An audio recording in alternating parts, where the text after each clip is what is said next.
These days, most Hong Kong videos seem to stick to the same few spots. So, in our first 48 hours back in the city, we're doing things a bit differently. Eating away from the obvious places, fitting in a few activities, and sharing some local tips as we go.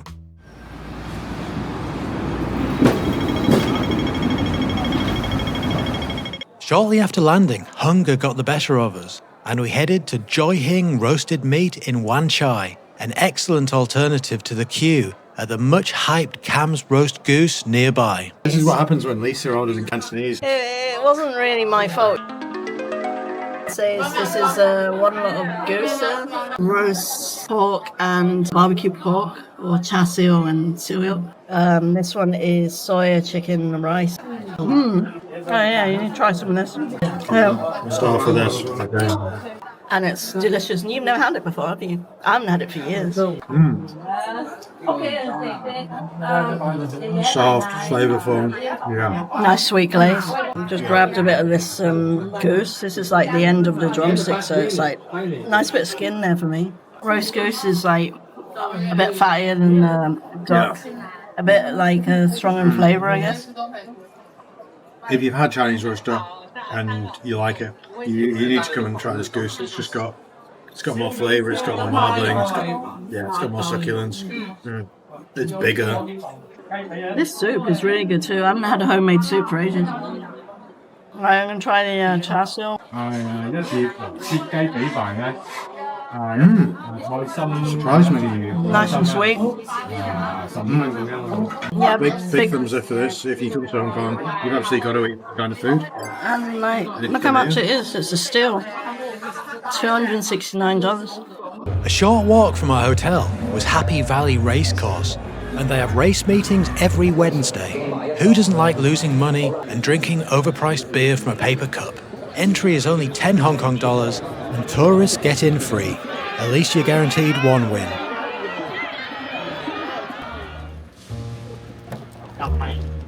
These are called egglets. It's very nostalgic dessert for Hong Kongers.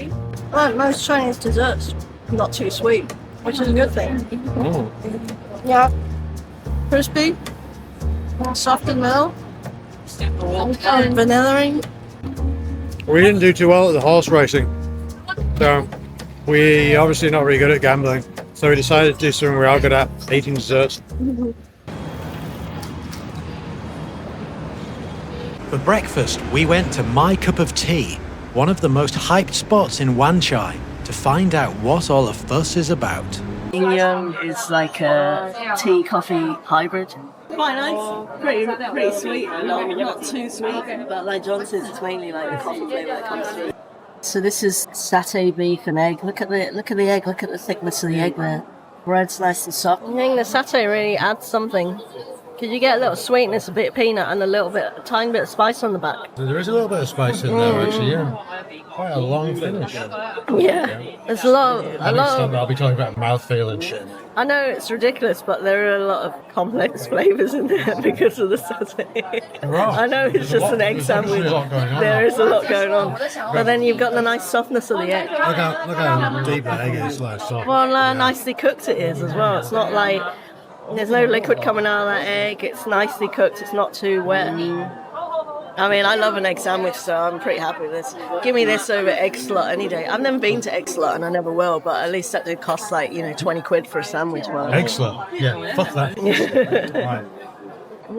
And this is the bolo bao, the pineapple bun. This one, it's got some barbecue pork inside, and who's not a fan of that, eh? Yeah, that looks good. Let me see the inside. Look at that. Yeah. Okay.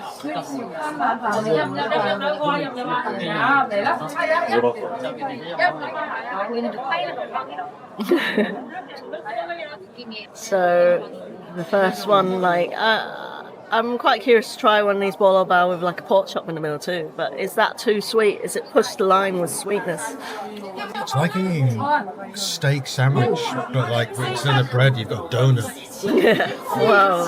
Hey, it's really nice. If you, Not bad for sweet too. Come here, and you really like that. The pork's really nice. The bun on its own's really good. Yeah, you have to deconstruct him. But anyway. Tell you something, look. Kind of some fatty that is and Yeah.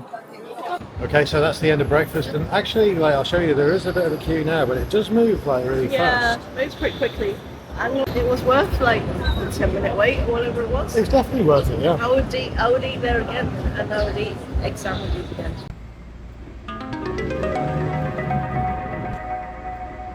Right, so this is the Durian mochi dumpling.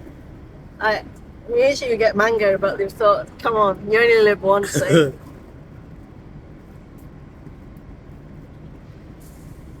Oh,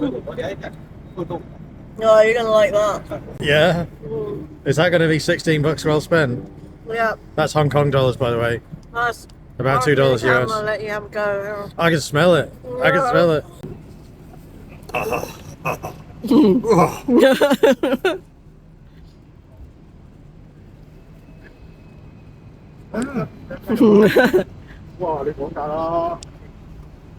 I had no idea it was going to be that strong. That's ace. Yeah, because it's like actually durian inside the mochi.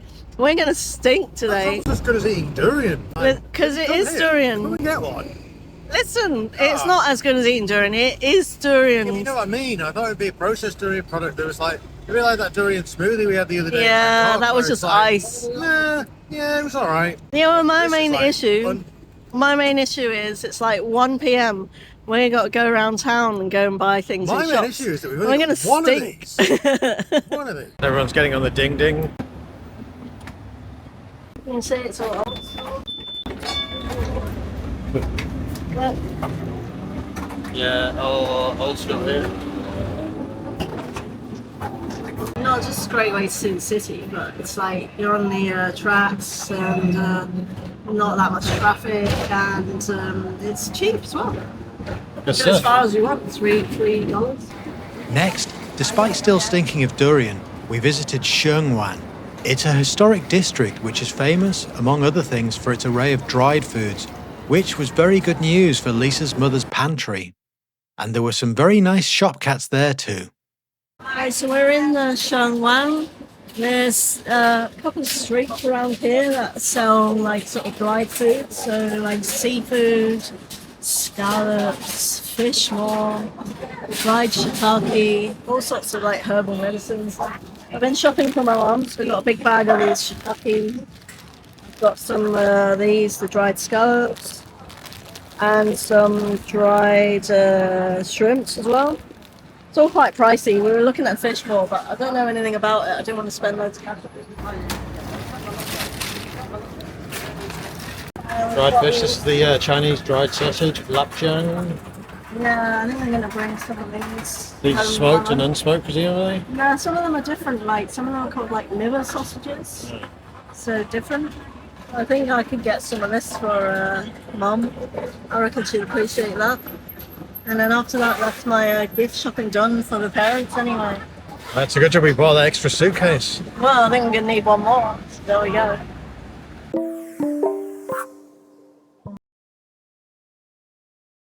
Let's be honest, nobody needs to see another video featuring Australia Dairy Company. So we found a great alternative with only mildly rude service and no queues. Right, so we've been out a few hours. We haven't quite finished digesting breakfast yet, but we're getting something else. This is milk pudding. I've been dreaming milk pudding for years. Let's try this milk pudding. I'm really excited. Does the skin the very prized bit? Yeah, because you know when you eat like rice pudding, you got the skin on top. Yeah. This is what this is. Right now. Right. The skin is incredible, right? Yeah, it's just like the rice pudding, all nice and chewy. You know what it is? It's like clotted cream or something, right?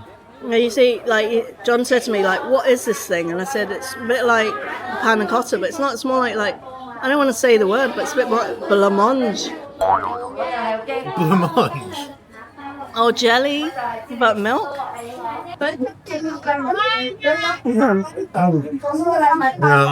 This is one of those sort of quintessential Hong Kong cha chan teng items. French toast. Let me take a quick pick of you.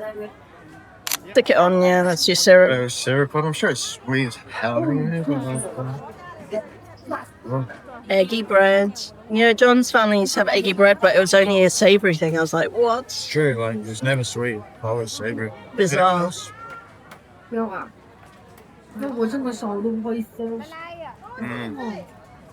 Slightly different from like a Western one, right? Because I think these are deep fried. Because you wouldn't get that crisp all the way around, like that edge, like this. You don't get if it's in the pan. That's like deep fried. Just look how well that layer of eggs protected it. There's no oil whatsoever that's penetrated with this bread. It's not like when you get fried slice from Wetherspoon for breakfast. Yeah, we won't speak of that. I like fried slice on a breakfast, to be fair, but okay. I absolutely don't. Never ever order fried bread with bread. I like fried bread. Like this, different method. I disagree with him. I like fried bread on breakfast. You rate it? Yeah, it's really good. Like, if it did have peanut butter in the middle, then it would just be like. Anyway, we're quite pleased with this haul. Yeah, just good. Considering we're not hungry at all. Yeah, but this is kind of like what an 11's would be, even though it's probably about 1 o'clock now, but yeah. This is our alternative lunch, I guess. Yeah. Okay, I'm going to stop now, otherwise I won't get to eat any of this, will I? Ha ha ha. Won't be long. Okay, so we're going to look for a viewpoint. This is Braemar Hill Bus Terminus. It stops next to the school here. We caught one of these little mini buses from Causeway Bay. It's number 25. Little light bus, 25, on, Patterson Street. Yeah. And you get on, you touch on your octopus, and you get on until the last stop. So you don't have to do any of the intimidating stuff where you tell the driver you want to get off, because I would be scared to do that. Anyhow, we're here now. It wasn't long. It didn't take long at all in the bus, like 10 minutes. Yeah, it was really quick, short route. So the directions are across the street, and to the left of the school there should be steps down. Yeah. So I think that's the school. If it does turn out to only be 10 minutes, then it's a lot easier than the peak, because that was quite a challenging little climb. But if you want to do the peak, you just go up the mid-level escalators all the way to the top. And then there's like various routes up to the peak. And then it's probably like a bit less than an hour from there. Yeah, there's a funicular. There's a funicular too, which is, well, it's cheap, isn't it? Yeah. Okay, we're on the trail now. Just climbed up quite a lot of stairs, but nothing too strenuous so far. There you go. Braemar Hill left. Jardines lookout. Right. Sorry, Jardines. I forget. Everything's Scottish here. Just a few minutes further then along this trail. Pretty rural. Yeah, you wouldn't know that we were just a few minutes out to sea. No. I mean, like, if you include the bus journey, like literally like 15 minutes ago, we were in a sea of people in the middle of Causeway Bay. You can carry on going up there and there's some stairs. I actually like the way these guys are going. So, right. So we reached the top of Red Incense Burner Summit. Yeah. And you can actually see both sides of the island from here. Some people are trying some interesting moves for photos, which I'm not going to be doing. This is the first lookout. This viewpoint's got an even clearer view of the city, so there we are on Hong Kong Island side, looking down towards central there. In the distance there, you can see like Wan Chai Convention Centre. And then the other side here, this is like Kowloon side. Got pretty much a 360-degree view from here. The thing we read said it took 10 minutes. It didn't take 10 minutes. A little bit longer. And there's a bit of like off-roading. That could easily have been 20 minutes. And there's a bit like towards the end where you have to scramble up the rocks. Post-hike beer. Well earned. Cheers. It helps. Cheers. There's a really strong craft beer scene in Hong Kong, with plenty of beers on offer from both local and international breweries. One word of warning though, it's very much priced for expats, so don't expect to spend less than you would at home.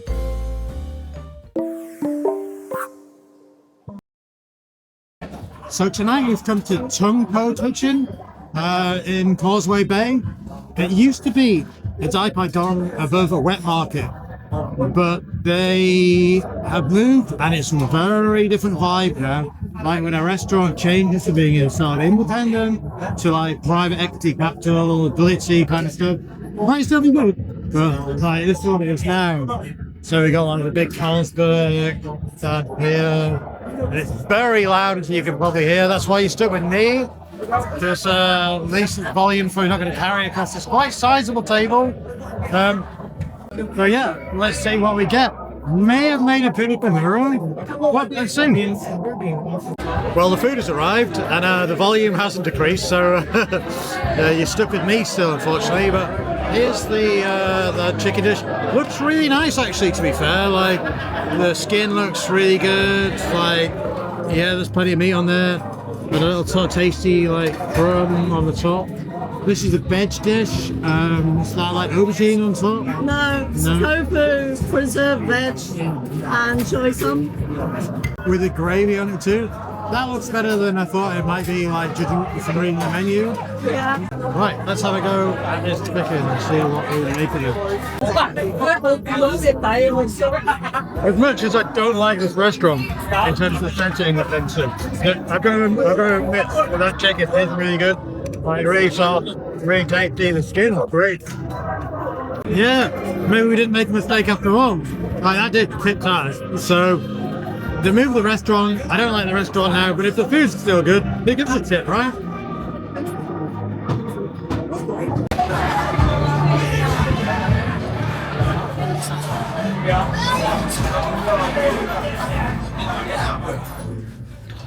And breathe. I won't be able to speak tomorrow. Okay. If you do come here, it is not obvious from the street where it is, which you'd be surprised when you see how many people are in. But it's actually, you have to go up the elevator in this building, the Connect building, second floor. The guy in the lobby will point you in the right direction. But yeah, so I went from, you know, like when you walk into a restaurant and it's like totally different from your expectations. Like, I'm thinking like the old place that I saw like Bourdain go to, and yeah, I know how that sounds, and like some of the reviews I read on Google and the old picture, and like, yeah. No, you hadn't read the reviews. So I'd read the negative I did read reviews. some of the reviews. Maybe not all. You didn't read the negative reviews. I read the negative reviews. But I was really sold on trying a Diaper Dunk, because I never have. So like we came in. Still haven't. And I still haven't. But we went in, and like as soon as I walked into the dining room, I was like, oh shit, what is this? This is not what I thought. And my first thoughts were like, exit. We made a mistake. Because like, I'm sure you've all done that. But, Yeah, we had a little like mini argument about like we wanted to come here. We decided to come here instead of going to the shrimp one time. she was going, it's your fault. You didn't I was read the like, reviews. I read the reviews. You didn't read the reviews. He's like, I didn't know it was going to be like this. I was like, And at this point, knew. I thought it was going to be shit too. So I was like, I don't want to take the blame for this. It's quite pricey. So bear in mind, if you get that half chicken, the Wing San chicken, it's like 320 odd bucks or something. So it's like, it's pretty hefty. It's like 30 odd quid for half chicken. Yeah. But it is the best chicken you would possibly ever eat. It's the best roast chicken dish I've ever had. The skin was unbelievable. The skin was like good duck skin. The restaurant itself, like, it's not for me, but hey, if you're like here in like Hong Kong, you're having a good time, you're out for a few beers, come here later on. You won't think much about the noise. You can make as much noise as you want. You can have a good time. People will be like opening beer bottles with swords, and like the cats will be flying on the floor. Was it chopstick? Sword sounds more adventurous, doesn't it? But yeah, all in all, like pretty happy as it turns out. So It's alright. It's alright in the end. Win. Morning. So we are out for breakfast. We're in a congee shop. This is the salted pork and century egg congee. It's one of my favourites. So century egg is like this brown stuff here. It's basically, how do you say, like fermented or preserved egg? Preserved, yeah. Yeah, because fermented makes it sound like it's sour, but it's not. It's quite scary because it's like black. Right, it's not just black. It's kind of like green. Green, grey, that's the yolk. So anyway, it's probably like a nostalgia thing, or it's probably an acquired taste, but I really like it. But I really like eggs. It's like a really eggy egg. Anyway, yeah, that's like a really classic one, but you can get all sorts like chicken, beef, fish. We also got this, which is steamed turnip cake. Usually you get like pan-fried one with dim sum, but this looks pretty good and hearty, isn't it? Some daikon or mooli, however you want to call it, like a sort of long white radish. That's shredded down. It's cooked with usually like rice flour. You get a bit of like lap chung, which is Chinese preserved sausage again. This is called char, which is another type of churn. In the middle, it's like a deep fried donut. That makes it sound sweet, but it's not. It's just like deep fried Dough stick. Dough stick, yeah. It's a really satisfying bite, isn't it? Because you get the contrast of the textures in there. Yeah. It always comes like nuclear hot, by the way. So it's good for like a coolish day, which it is today. I'm going to go in for one of these loose bits of this turnip cake. Yeah, do it. Yeah, the texture's really soft and I know I've said it so many times about food and being here, but it's just like pure comfort food. And it's also something that we eat when you're sick, because it's like easy to digest, I suppose, and that just makes you feel. Yeah, so yeah, pretty happy about these. I do like this when it's steamed. It's a nice sort of like silkiness to it. Different texture. Very soft, very silky.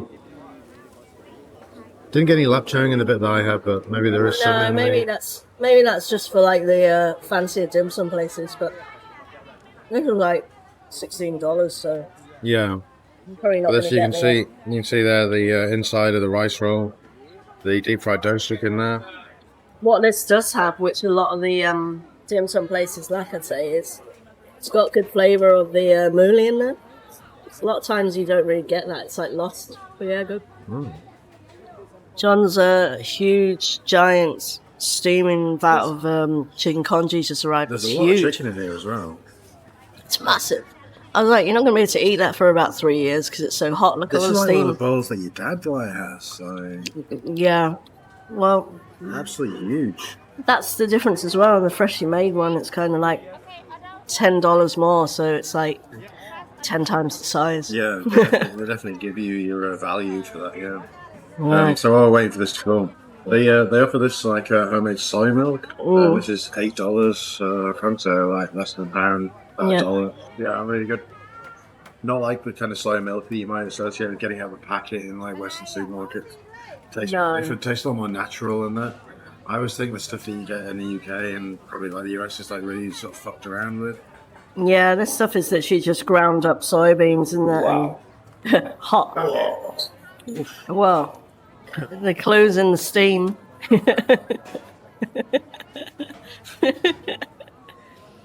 Look, I don't want you getting any like 3rd-degree burns just for like the gram or like. Actually, for that. Yeah, tasty. I'm going to add some like extra little bits, but it is quite like nicely seasoned already, which is good. See you in like 2 hours when we finish that giant bowl of hot congee. And yeah, I'll be in the Burns unit. So. Hopefully not. Underneath Canal Road flyover in Wan Chai, something unexpected happens. That's right, it's villain beating. When people go to a villain beater, they generally want to curse away their enemies, bad luck, or anyone or anything that annoys them. Typically, their name is written down and then aggressively beaten. Anyway, we made a hasty retreat before anyone decided to curse us.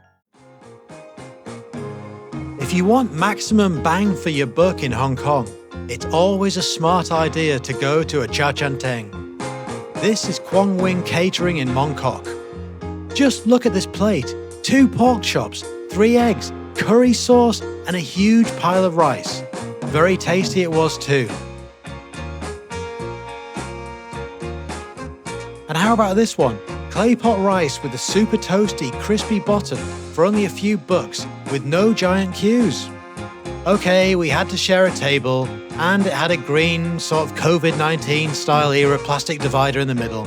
But that's Hong Kong for you. And we got all of this, plus our milk teas for just 152 Hong Kong dollars, less than 15 UK pounds. Dinner time comes around quickly. Dinner time, isn't it? This was a few streets away. It's like a Shanghainese restaurant. It's been around for like a few decades. It's very busy as well, so that's always a good sign. Yeah. And it's mainly locals, not like Chinese groups or anything. Yeah. The thing is, the menu was mainly in Chinese. They do have an English one, but it's quite hard to like correlate what you think the dishes might be. Yeah. So when I can't see what I want, what I usually do is either point to what other people have, or I look on Google Maps and look at the photos, and then I order using those photos, which is what I did with this first dish, which is the noodle dish. Is it sweet? Is it a bit like jajang in like the Korean? It's not, you know, it's not particularly sweet at all. You think it's gonna be, but it's not. No, it's quite savoury, isn't it? Yeah. Yeah, maybe it's like soy or something. Yeah, soy forward. Pretty tasty. Yeah. There's some little bits of shredded pork in it as well. Yeah, the cabbage is nice addition. Yeah, cabbage is nice. Yeah, not mad about that. Pretty happy. Okay, so these have arrived, these pan-fried dumplings. Look at the base, look how nice that is. Yeah, they've done a nice job with them. They are huge. They are huge as well. It's a good job, isn't it? Look at, we've got 10 of these. We're greedy. 10 ceiling bao, soup dumplings. The pork chop, which isn't huge, but considering how huge the dumplings are, I'm quite glad about that. And these noodles that we've been eating, like, and when we added some of this chili sauce, they really sang. Like, apologies if you're from Shanghai and like you're not supposed to have it with that, but I think it really like worked for me. Yeah, these are really good. Have a little bite of this. Nicely fried.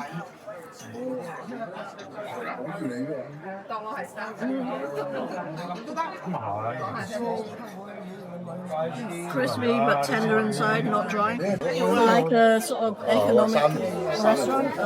Very happy with everything. Overall, like pretty decent. Like the noodles were good. Enjoyed the pork chop. It's a good like comfort food restaurant. This, I reckon. So yeah, if you're in the area, come and support it. You won't go far wrong. Yeah. Thanks so much for watching, and keep an eye out for our next 2 videos from Hong Kong. Oh, and make sure you subscribe to the channel. So we're using my phone, which means ultra close-ups. Yay. This is a good one now, I think. Can you reverse the camera? Because this is like seating now. Yeah, check out this view. Oh, yes. Yeah.